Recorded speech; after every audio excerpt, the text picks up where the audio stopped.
पढ़ने वाले हैं कंपनी क्या होता है। According to Indian company act 2013 आखिर कंपनी की डेफिनेशन क्या है। कंपनी की डेफिनेशन पूछी गई है आपके लिए शेयर कैपिटल में। जब आप शेयर कैपिटल पढ़ेंगे तो सबसे पहले आपको कंपनी की डेफिनेशन के बारे में बात करेंगे। कंपनी की डेफिनेशन क्या कहती है? अ company is an artificial person created by law, यानी कंपनी एक आर्टिफिशियल पर्सन है और इसको लॉ के थ्रू बनाया गया है।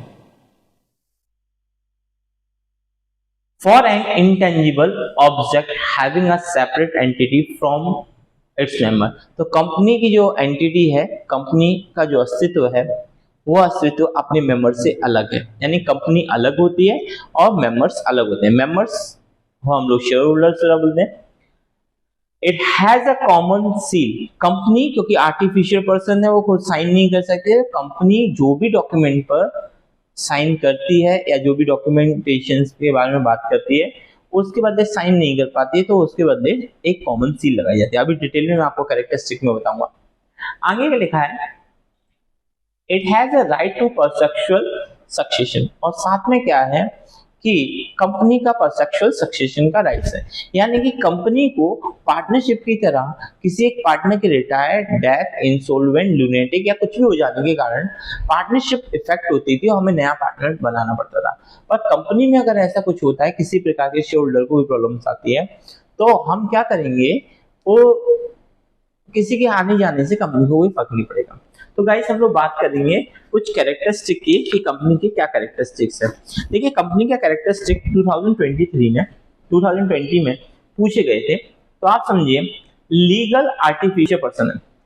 As a company act, a company is a artificial judicial person. It is also said the legal artificial person. It has a legal validity too. तो कंपनी अपने आप में आर्टिफिशियल पर्सन की तरह काम करती है, क्योंकि आप किसी कंपनी को देख नहीं सकते। आप कंपनी की बिल्डिंग, कंपनी का प्रोडक्ट, कंपनी के एम्प्लॉइज, कंपनी के शेयर होल्डर्स को देख सकते हैं, बट कंपनी नहीं देख सकते। तो यहाँ पर क्या बोला है, कंपनी आर्टिफिशियल पर्सन है, पर एज अ पर्सन जो राइट्स किसी को मिलते हैं, लाइक किसी के साथ डील करना, प्रॉपर्टी खरीदना, वो सारे राइट्स इस कंपनी के पास भी होते हैं। अगला जो पॉइंट है वो है created by law. A joint stock company जो है वो लॉ के थ्रू बनी हुई होती है।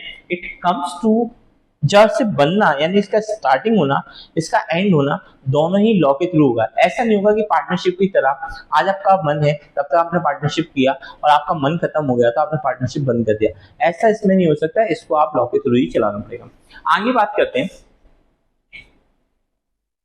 नेक्स्ट पॉइंट के लिए बात करते हैं separate entity. A company has a separate entity of its own. Its existence is entirely separated from its member. As it has separate entity, it can sue other in its own name and can sue by other parties too. तो company जो है वो अपने आप में separate legal entity है। जो भी डीलिंग होगी वो किसी मेंबर या पार्टनर के साथ डीलिंग ना होते हुए कंपनी के साथ होगी। यानी कंपनी जैसे अकाउंट्स अपने आप में सेपरेट हुआ करता था ओनर से, ऐसी कंपनी जो है वो कोई भी डीलिंग अपने आप भी कर सकती है, कोई डीलिंग को तोड़ भी सकती है, कि company as a person separate legal entity. बात करते हैं परसेप्टिबिलिटी। एक अच्छी बात क्या है कंपनी के साथ, the liability of each member is limited to extended of their paid value of his share. तो किसी भी कंपनी या पार्टनरशिप में क्या होता था, आपके पास अनलिमिटेड लायबिलिटीज होती थी और कंपनी के पास में आपकी लिमिटेड लायबिलिटीज है। आपकी लायबिलिटीज तब तक ही है जब तक कि जितने रुपए का आपने शेयर कंपनी का लिया है। ऐसा नहीं है कि किसी कंपनी का शेयर आपने कम रुपए का लिया और आपके ऊपर उस कंपनी की पूरी लायबिलिटीज है, तो ऐसा सिस्टम नहीं। इसके अलावा अब हम बात करें रिप्रेजेंटेटिव अरेंजमेंट।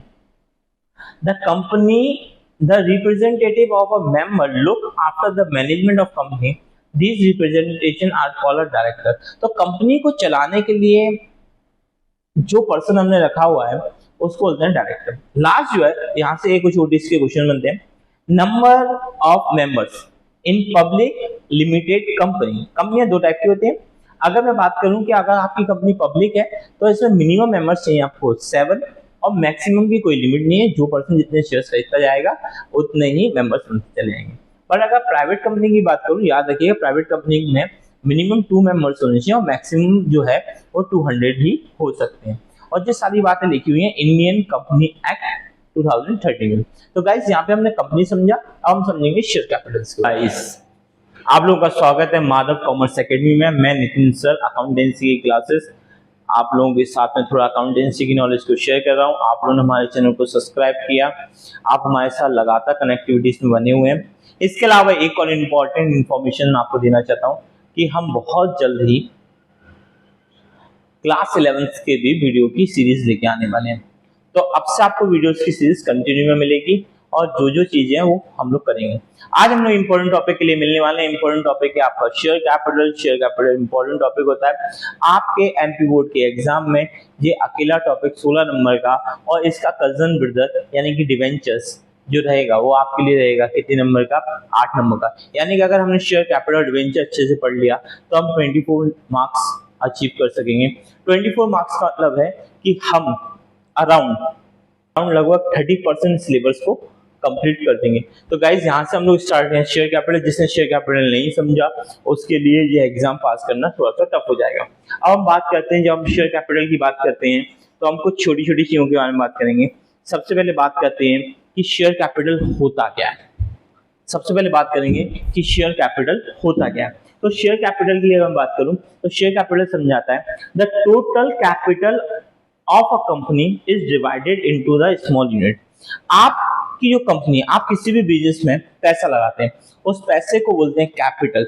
और अगर आप वो पैसा किसी को शेयर इश्यू करके लगाते हैं, यानी कि अब जब बड़ी कंपनी होती है तो ज्यादा ह्यूज अमाउंट में कैपिटल की रिक्वायरमेंट होती है और उस कैपिटल को अचीव करने के लिए आपने क्या किया है, पब्लिक को अपने शेयर इशू किए। तो पब्लिक को जब शेयर इशू करते हैं, पब्लिक से जो पैसा आता है वो शेयर कैपिटल कहलाता है। इंग्लिश में हम लोग इसकी डेफिनेशन समझ लेते हैं। The total capital of a company is divided into small unit. One unit is called as share and the total amount of share are called share capital. Normally company issue share certificate and get this amount. तो simple सी बात है कि share capital का एक simple मतलब ये हो गया कि शेयर कैपिटल वो कैपिटल कहलाता है जिसको कंपनी पब्लिक के लिए इश्यू करती है, पब्लिक से वो शेयर लेती है। जिस पर्सन के पास शेयर होता है वो उस कंपनी का शेयर होल्डर कहलाता है और शेयर होल्डर को बदले में जो चीज मिलती है वो प्रॉफिट का शेयर मिलता है और प्रॉफिट के शेयर्स को हम लोग डिविडेंड कहते हैं। ओके, तो गाइस हमने पहला चीज समझ लिया शेयर कैपिटल। अगर कभी आपसे नॉर्मली अगर शेयर की कैपिटल शेयर की डेफिनेशन पूछ ली, आपसे पूछा गया व्हाट इज शेयर, तो आप समझाएंगे the capital of a company is divided into different units with different value which are known as share, the part of total capital। तो शेयर कहीं ना कहीं आपकी कंपनी की टोटल कैपिटल के छोटे छोटे जो स्मॉल यूनिट्स बनाए गए हैं उस एक यूनिट को हम शेयर कहते हैं। किसी कंपनी के पास जितने शेयर्स होते हैं अगर हम उन सारे शेयर्स की वैल्यू को प्लस कर ले तो हमारी कंपनी की शेयर कैपिटल बन जाएगी। अब हम बात करते हैं कि शेयर्स कितने टाइप्स के होते हैं। तो यहाँ पर हम समझेंगे कि शेयर्स जो है हमारे सिलेबस के according shares are two types. First is equity shares and other one is preference shares. First जो होगा मेरा इक्विटी शेयर्स होगा और दूसरा जो होगा मेरे लिए प्रेफरेंस शेयर्स रहेगा। तो हम बात करते हैं प्रेफरेंस शेयर्स क्या होता है और इक्विटी शेयर्स क्या होता है। आगे जाकर हम प्रेफरेंस शेयर्स और इक्विटी शेयर्स का डिफरेंस भी जानेंगे क्योंकि वो हमारे सिलेबस वाइज और प्रीवियस एग्जाम्स में पूछा भी गया है। तो हम बात करते हैं equity shares. They are also known as ordinary share और risk share। जितने भी आप शेयर, मैं आपको सिंपल तरीके से अगर समझाऊं कि अगर आप डायरेक्टली कंपनी से कोई शेयर ले रहे हैं तो प्रेफरेंस शेयर्स है, और अगर आप शेयर मार्केट से like BSE Bombay stock exchange, NSE ऐसे करके हमारे पास शेयर्स हैं, स्टॉक मार्केट्स हैं, अगर आप वहां से शेयर्स लेते हैं तो वो शेयर्स कहलाएंगे आपके लिए इक्विटी शेयर्स। कुछ डिफरेंसेस हैं इक्विटी शेयर्स और प्रेफरेंस शेयर्स में। तो मैं आप शेयर्स जो होते हैं इक्विटी शेयर्स उनको मैं ऑर्डिनरी शेयर्स कहता हूँ। ऑर्डिनरी शेयर्स कहने के मतलब रीजन ये है, देखिए आप डेफिनेशन देखते हैं, they are also known as the ordinary shares और risk share. They get dividend only after paying the dividend और द प्रेफरेंस शेयर्स। तो जब आप प्रेफरेंस शेयर्स को डिविडेंड पे कर देंगे यानी प्रॉफिट का वो हिस्सा शेयर कर देंगे, आपका जो इक्विटी शेयर्स है उसको पेमेंट सबसे लास्ट में मिलता है, इसीलिए मैं इसको रिस्की शेयर भी कहता हूँ। If after paying the dividend of preference share no profit is less अगर प्रेफरेंस शेयर्स को आपने डिविडेंड पे कर दिया, उसके अलावा प्रॉफिट नहीं बनता, तो भाई ये समझो कि इक्विटी शेयर होल्डर को किसी प्रकार का प्रॉफिट नहीं मिलेगा। सो यहाँ पे क्या लिखा हुआ है, no dividend will be paid on a equity shares. तो गाइस मैंने इक्विटी शेयर्स के बारे में अभी समझा, एक बार डिफरेंस में और समझेंगे। दूसरा हम बात करते हैं, दूसरा जो है वो है हमारे लिए प्रेफरेंस शेयर्स। तो देखिए प्रेफरेंस शेयर्स क्या कहलाता है, preference shares are the share which a fixed rate of dividend is payable before anything is payable to the equity shareholder। तो प्रेफरेंस शेयर्स जिसका पेमेंट जो है वो फिक्स है, सबसे पहले पेमेंट मिलेगा, इक्विटी शेयर्स को सबसे बाद में पेमेंट मिलेगा। इक्विटी शेयर जो आपके ऑर्डिनरी शेयर्स हैं, इक्विटी शेयर्स आपके लिए रिस्की शेयर्स हैं, अगर प्रॉफिट नहीं कमाया तो इक्विटी शेयर्स को फायदा नहीं मिलेगा, यानी प्रॉफिट का हिस्सा नहीं मिलेगा। अगर मैं सिंपल वर्ड्स में कहूं तो आपको डिविडेंड का पेमेंट नहीं मिलेगा। पर अगर आप प्रेफरेंस शेयर्स हैं तो सबसे पहले अगर कंपनी ने प्रॉफिट किया है तो प्रॉफिट का जो शेयर है वो सबसे पहले और फिक्स शेयर यानी फिक्स प्रॉफिट जो मिला करेगा वो प्रेफरेंस शेयर्स को मिलेगा। तो हम लोग यहाँ पर बात करते हैं एक बार इक्विटी शेयर्स और प्रेफरेंस शेयर्स के डिफरेंस के लिए बात करते हैं। तो मैं आपको समझाता हूँ इक्विटी शेयर्स और प्रेफरेंस शेयर्स का क्या डिफरेंस है। तो गाइस तो देखिए आपकी स्क्रीन पर आ गया होगा इक्विटी शेयर्स और प्रेफरेंस शेयर्स में क्या डिफरेंस है। तो देखिए सबसे पहला जो पॉइंट है वो है रेट ऑफ डिविडेंड। जैसा कि मैं यहाँ आपको समझाया था इक्विटी शेयर्स के बारे में, rate of dividend on these shares are not fix, यानी कि जो भी इक्विटी शेयर्स हैं उन पर रेट ऑफ डिविडेंड फिक्स नहीं रहेगा। Rate of dividend on these shares are fixed by the article of association in advance, यानी कि अगर आपने किसी कंपनी के प्रेफरेंस शेयर्स लिए हैं तो प्रेफरेंस शेयर्स का जो है प्रेफरेंस शेयर्स का रेट ऑफ डिविडेंड यानी कि जो डिविडेंड उसको मिलना वो फिक्स है और मिलेगा। Payment of the shares of a profit, जो सेकंड हेडिंग है वो payment of share of a profit. तो मैं इक्विटी में आपको पहले समझा दूं, the share of profit is given after the payment of preference shares, यानी कि सिंपल सी बात है कि इक्विटी शेयर्स को पेमेंट तभी मिलेगा जब हम प्रेफरेंस शेयर्स को पेमेंट दे चुके होंगे। सेकंड पॉइंट जो है it is given the profit to the payment of ordinary shares. तो भैया ये जो है वो प्रॉफिट इसके बाद में मिलेगा। लिमिटेड इनकम, देखिए इक्विटी शेयर्स की इनकम जब फिक्स नहीं है, उसका पेमेंट फिक्स नहीं है, तो मैं उसकी इनकम को लिमिटेड नहीं बता सकता, इसीलिए यहाँ पर समझाया गया है जो इनकम है वो इसकी कैसी है, नॉट लिमिटेड। आगे बात करते हैं, but the income of dividend from the preference shares are fix and limited.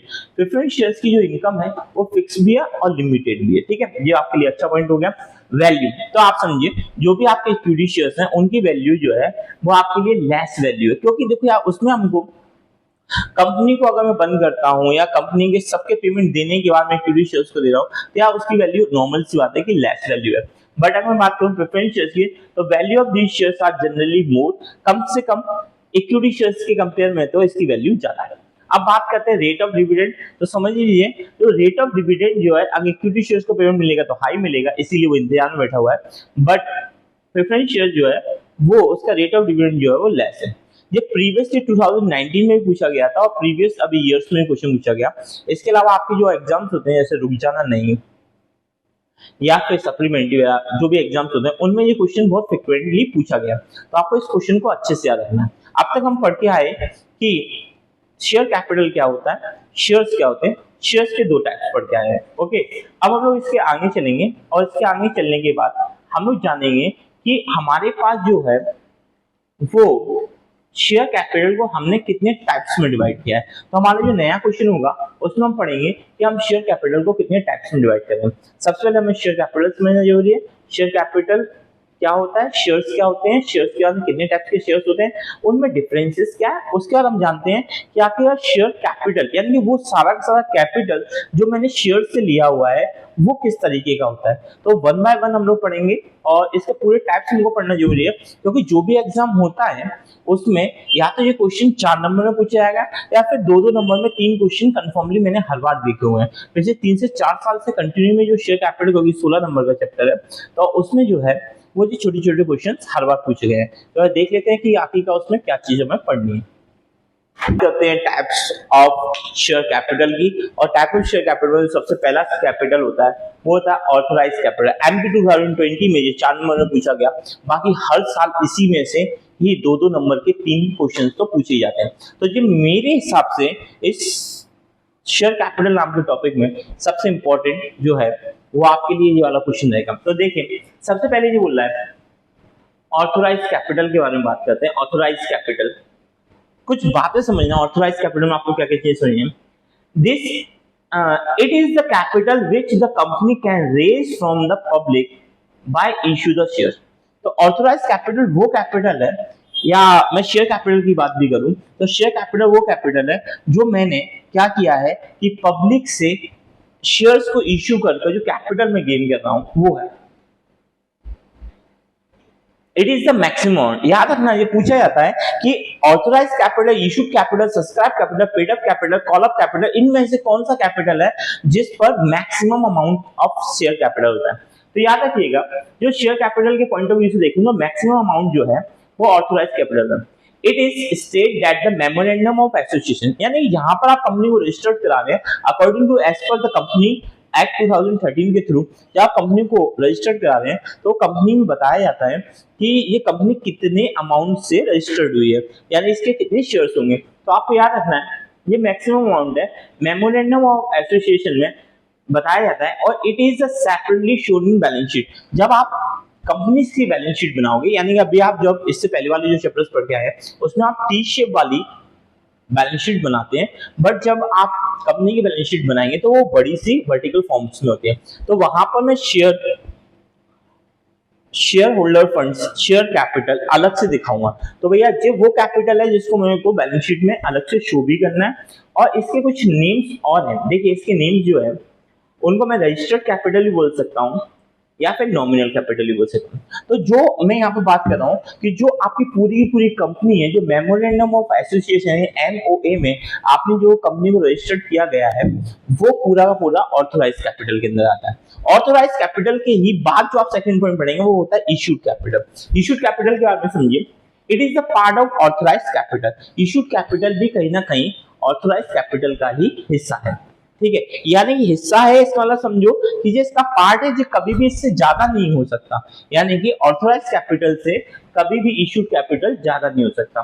That the company offer to public for the subscription. Issued capital authorise capital का पार्ट है और जो वो है जिसको कंपनी ने पब्लिक के लिए ऑफर किया है कि आइए हमारे शेयर्स को सब्सक्राइब कीजिए।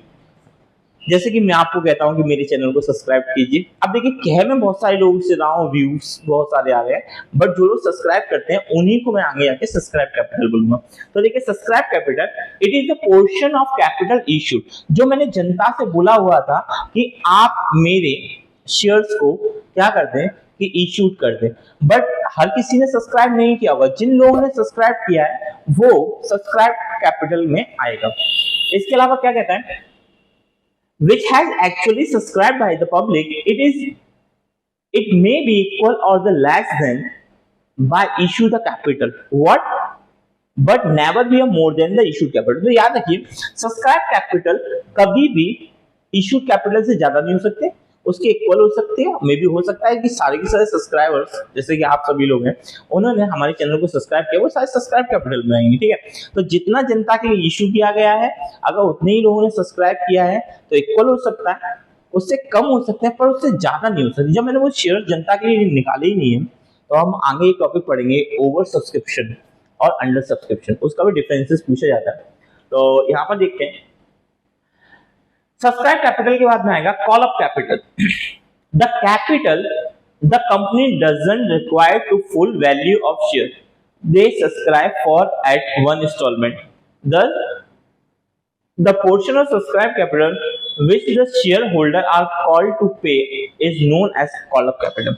अब जो हम अभी न्यूमेरिकल करेंगे तो आपको समझ में आएगा कि पहले हम लोग क्या करते हैं कि एप्लीकेशंस में कुछ अमाउंट लेते हैं, फिर कुछ अमाउंट अलॉटमेंट में लेते हैं, फिर कुछ अमाउंट फर्स्ट कॉल में लेते हैं, सेकंड कॉल में, इस तरीके कॉल चलता है। तो जब कंपनी ने यानी जो भी हमारे शेयर होल्डर होंगे उन्होंने हमारे इशूड किए गए शेयर्स को उन्होंने सब्सक्राइब कर लिया होगा, और जब वो सब्सक्राइब करने के बाद में जो बाकी का पेमेंट है उसके लिए हम उनको कॉल करेंगे, यानी कॉल अप कैपिटल कहलाता है। जो जो पेमेंट हम अपने सब्सक्राइबर से मांग रहे हैं कि भाई आपने हमारे को सब्सक्राइब किया था, अब आप हमको कॉल करके हम उनसे बाकी का बचा हुआ पेमेंट मांग रहे हैं, तो बहुत सारी कैपिटल हमारे लिए कहलाती है कॉल अप कैपिटल। अब बात करते हैं हम sorry Uncall of capital, the part of capital which is not called by the company from the shareholder, it is known as uncall of capital.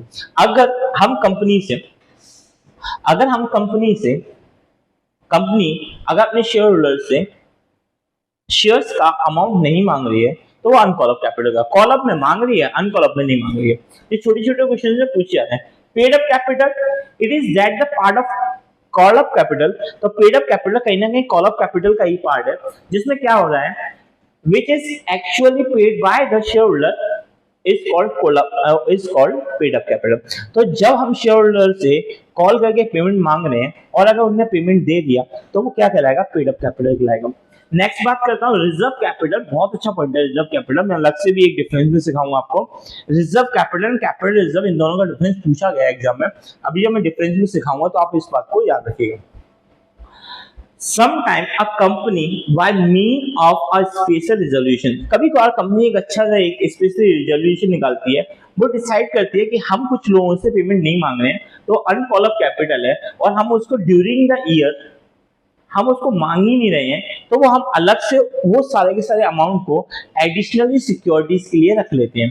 तो जैसे आप समझ सकते हैं कि आपने पूरा कंपनी का शेयर इशू न करते हुए कुछ पैसा बचा के रखा है, इन केस अभी हम लोग जब क्वेश्चंस करेंगे यहाँ पे हम मशीनरीज खरीदेंगे, कुछ खरीदेंगे, तो कुछ शेयर्स बचा के रखे हैं, रिजर्व करके रखे हैं, इसीलिए इसका नाम जो है वो है रिजर्व कैपिटल। इन केस कभी ऐसी कोई कंडीशन आती जहां पर मुझे किसी चीज का पेमेंट देना पड़े तो उसके लिए पेमेंट बचा के रखा हो, उसको बोलते हैं हम रिजर्व कैपिटल, सिंपली। ठीक है, डेफिनेशन आपने समझ ही ली है। अब हम इसके बाद बात करेंगे, जब हम कैपिटल्स की बात करने के बाद में हम लोग अब जो बात करेंगे वो बात करेंगे over subscription and under subscription. तो गाइस एक अच्छा सा डिफरेंस हम समझने वाले हैं ओवर सब्सक्रिप्शन का और अंडर सब्सक्रिप्शन का। क्या होता है ओवर सब्सक्रिप्शन और क्या होता है अंडर सब्सक्रिप्शन, तो वन बाय वन देखते हैं कि ओवर सब्सक्रिप्शन क्या है और अंडर सब्सक्रिप्शन क्या है। सब्सक्रिप्शन एंड अंडर सब्सक्रिप्शन का डिफरेंस, तो ये डिफरेंस क्या समझाता है, जैसे कि आप समझ रहे हैं कि अभी आपने सब्सक्राइब कैपिटल पढ़ा हुआ था। समटाइम क्या होता है कि कंपनी की रेपुटेशन बहुत अच्छी होती है और कंपनी ने जितने शेयर इशू किए, इसका आप एक अलग से टॉपिक पढ़ेंगे, न्यूमेरिकल में भी आप इस चीज को यूज करेंगे। कंपनी ने जो भी कैपिटल जो है हमने इशू किया हुआ है, अब कभी का क्या होता है कि हमारे पास जो शेयर्स हैं वो 1000 ही है, बट जब जनता हमारी कंपनी का गुडविल बहुत अच्छा समझ रही है और जनता ने जो एप्लीकेशन का अमाउंट दिया है वो हमारे शेयर से ज्यादा दिया है। सपोज कीजिए कि हमारे पास 1000 शेयर्स हैं, तो उसने हमको 1200 शेयर्स का डिवेंचर्स 1200 शेयर्स का हमको क्या कर दिया, एप्लीकेशन इशू कर दिया। अब 1200 शेयर्स का एप्लीकेशन इशू कर दिया, आप सिंपल सी बात समझिए, आपका कोई चीज 1000 है और आपको 1200 का ऑर्डर आ जाएगा, तो ऐसे केसेस में आपको बाकी का पेमेंट वापस करना पड़ेगा। तो वहां पर हम दो कंसेप्ट सीखेंगे, एक तो पेमेंट को वापस करना और साथ में अलॉटमेंट को एडजस्ट करना। पर अभी हम लोग फिलहाल यहाँ पे एक डिफरेंसेस सीख लेते हैं। देखिए ये डिफरेंसेस आपके सामने है। ओवर सब्सक्रिप्शन, यहां पे बोलता है application, in the over subscription application is receive more than the share issue. Over subscription का एक सिंपल सा मतलब ये है कि आपको जो भी एप्लीकेशन रिसीव हुई है वो इशूड शेयर से ज्यादा हुई है। अगर मैं बात करूं अंडर सब्सक्रिप्शन की, under subscription the application are receive less than the shares to be issued. तो आपको जो भी शेयर इशूड हुए हैं उससे अगर कम एप्लीकेशन रिसीव हुई है तो उसका मतलब ये है कि आप अंडर सब्सक्रिप्शन पे। अब बात देखते हैं condition. The condition of oversubscription when the company has a goodwill and is very popular company। अगर आपकी कंपनी की गुडविल बहुत अच्छी है और आप ज्यादा पॉपुलर है तो आपको ओवर सब्सक्रिप्शन का केसेस बन सकता है। और अंडर सब्सक्रिप्शन का केसेस क्यों बनता है? the condition of under subscription arise when the company is in the initial state has not earned the goodwill in a market। अगर कंपनी अंडर सब्सक्रिप्शन का केसेस तब हो सकता है या तो कंपनी आपकी अभी नई है या फिर उसकी मार्केट में उतनी अच्छी वैल्यूएशन नहीं है, तो यानी उसने अभी अपनी गुडविल नहीं बनाई, तो अंडर सब्सक्रिप्शन हो सकता है। अलॉटमेंट की बात करूं, the share are allotted on a pro rata basis. तो भैया जो शेयर है प्रो राटा बेसिस पर होंगे, पहले आओ पहले पाओ के बेसिस पर। अंडर सब्सक्रिप्शन में ऐसा कोई कंडीशंस नहीं रहेगा क्योंकि हमारे पास पहले आने हो पहले देने वाला सिस्टम बनेगा नहीं। Acceptance of allotment, excess application were not acceptable या एक्सेप्टेड फॉर द अलॉटमेंट। जब आपके पास वो चीज है ही नहीं है तो आप अलॉट नहीं कर सकते। बट अंडर सब्सक्रिप्शन में सारे के सारे जितने भी शेयर्स होते हैं, क्योंकि वो ऑलरेडी हमारे पास कम आए हुए होते हैं, तो हम उन सबको क्या करते हैं, सब्सक्राइब करवा देते, मतलब अलॉट करा देते। रिटर्न ऑफ मनी, हाँ देखिए, excess application were rejected, their money was return.